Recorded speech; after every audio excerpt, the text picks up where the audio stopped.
The one thing I decide with great clarity is the precise emotional effect that I hope to create in the reader.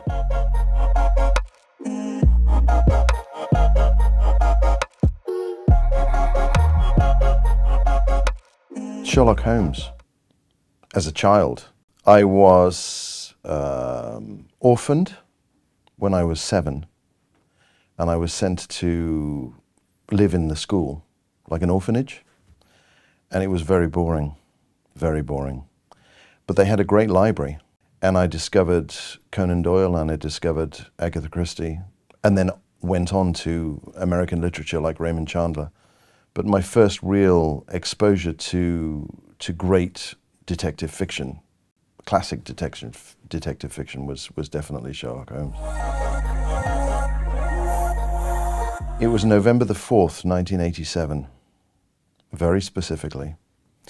I was in the south of England studying, and it was a very intense study course that I was undertaking. And there was one guy, and I didn't know who he was. And every time we would have a break, he would be reading a book. He wouldn't talk to anyone, he would read this book. And I became fascinated in why he was so interested in this book, so I started a conversation with him. And the book he was reading was It by Stephen King. And he said that he was completely captivated by this book.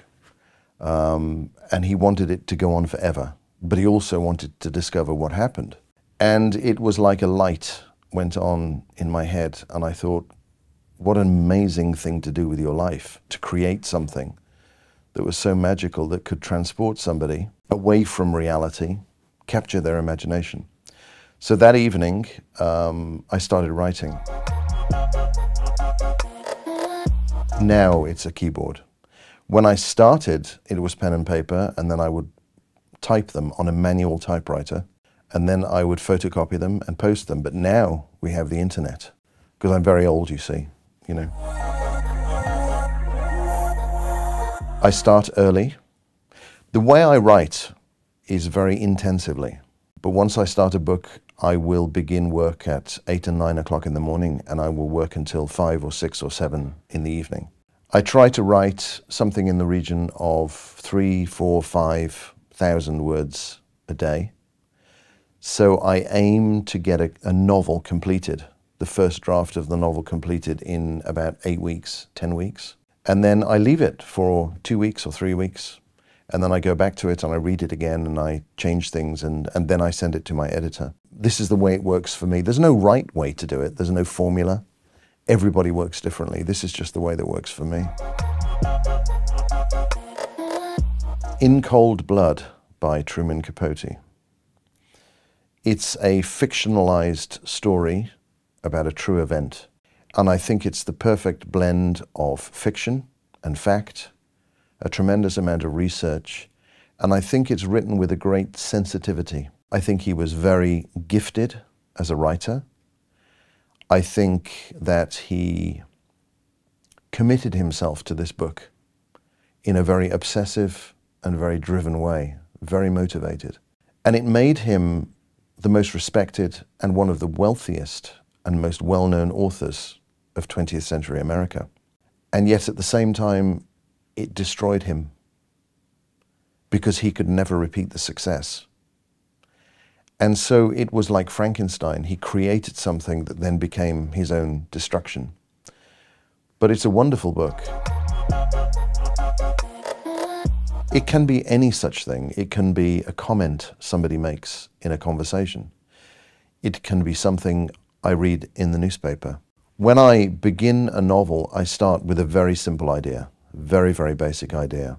I also decide the location and the time period where the novel will take place. The one thing I decide with great clarity is the precise emotional effect that I hope to create in the reader.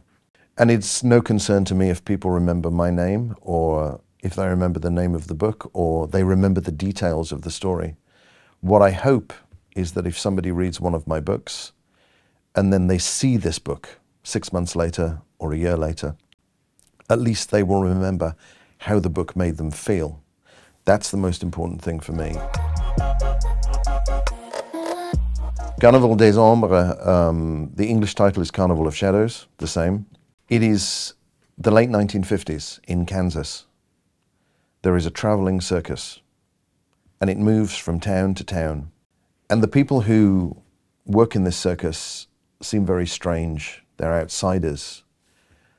And yet they create a very magical environment for children, and people are amazed at the acrobats and the magicians and people who seem to be able to tell the future. And then there is an exhibition of this circus one Saturday night in a very small town in Kansas, and the following morning a dead body is discovered where this circus was. So the FBI sent one guy, a young FBI agent called Michael Travis, and it's his first opportunity to lead an investigation, to discover the identity of this dead person and how did he die. I write in order to create a reality that will allow other people to escape.